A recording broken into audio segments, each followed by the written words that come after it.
Let me be clear at the outset here, because I've heard some words on the other side that don't make sense. Nobody here, and we all know this, I shouldn't even have to say it, nobody here believes in advocating for child pornography, for violence, for glamorizing harm to others, for human rights. We are supportive. Nobody here is anti-Semitic.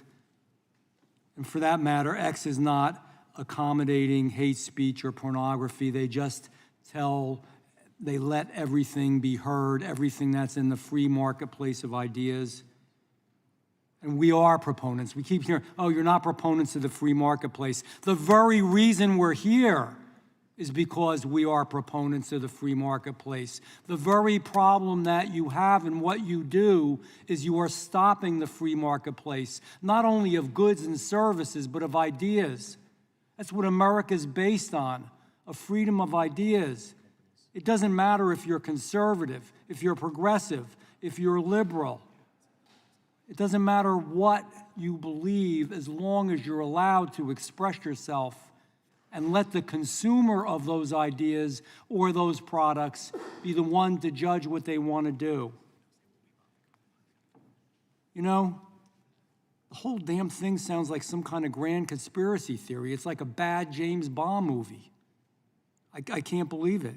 A global cartel, and this is what it really is, the plain words. It's a global cartel controlling what we see, the news we consume, and the posts that we engage with. And the power isn't that you tell them, no, you don't go to an individual business and say, no, you can't do this. And they know very well that that's not what it is. It's their rating system.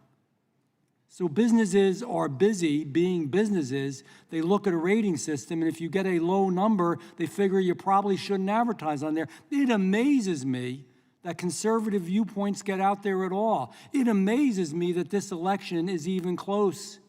It amazes me that people do have alternative ideas. Everybody have an iPhone, almost everybody does. Do you ever go to Apple News on the iPhone? I do all the time, because I want to hear what they're saying. 90-some% of the time, it is obviously, blatantly left.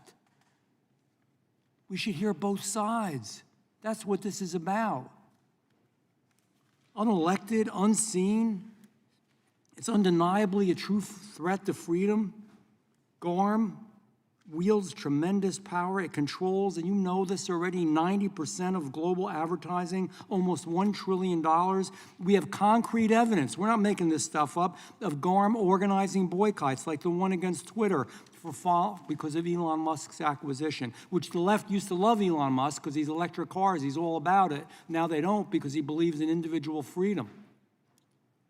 They also pressured Spotify to penalize Joe Rogan for expressing views on COVID-19 vaccines, despite not having a direct brand concern. But it was your concern. It's your ideas. You want to change America. That's the truth.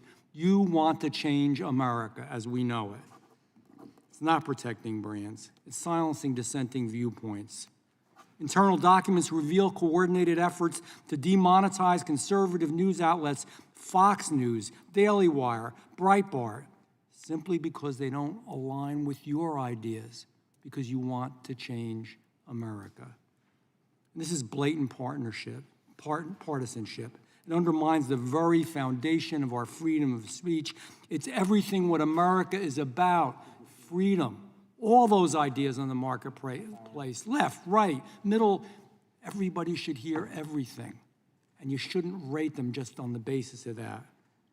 And we know in the up to the 2020 election, Guard members actively flagged and suppressed political ads from then President Trump as misinformation. There's so many questions, and I'm going to put them in for the record, but let me ask this.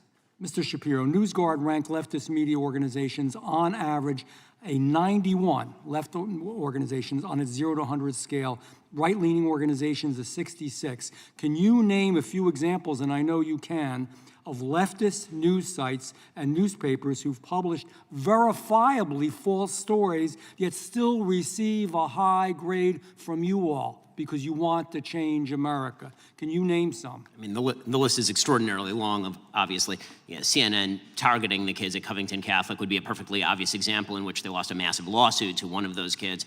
The attempt to treat the White House's favorite talking point of cheap fakes with regard to the president's mental wellness as actual fact, which has been the sort of case for the last couple of weeks.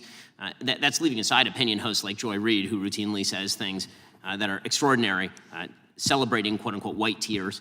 These sorts of things happen all the time on the left, but that has never amounted to a massive ding in the rating of, for example, MSNBC. Russian collusion, the idea that President Trump was himself some sort of Russian cat's paw, which was trotted out by the Democratic Party as well as the New York Times for literally years on end. And the list is endless, which is precisely why, if you look at the Gallup polls and levels of trust in media, levels of trust in media right now are at all-time lows. They were about 50% back in, say, 2005, and today they're south of 30%. There's a reason for that. They've blown out their credibility, but that doesn't seem to blow out their credibility with GARM or NewsGuard.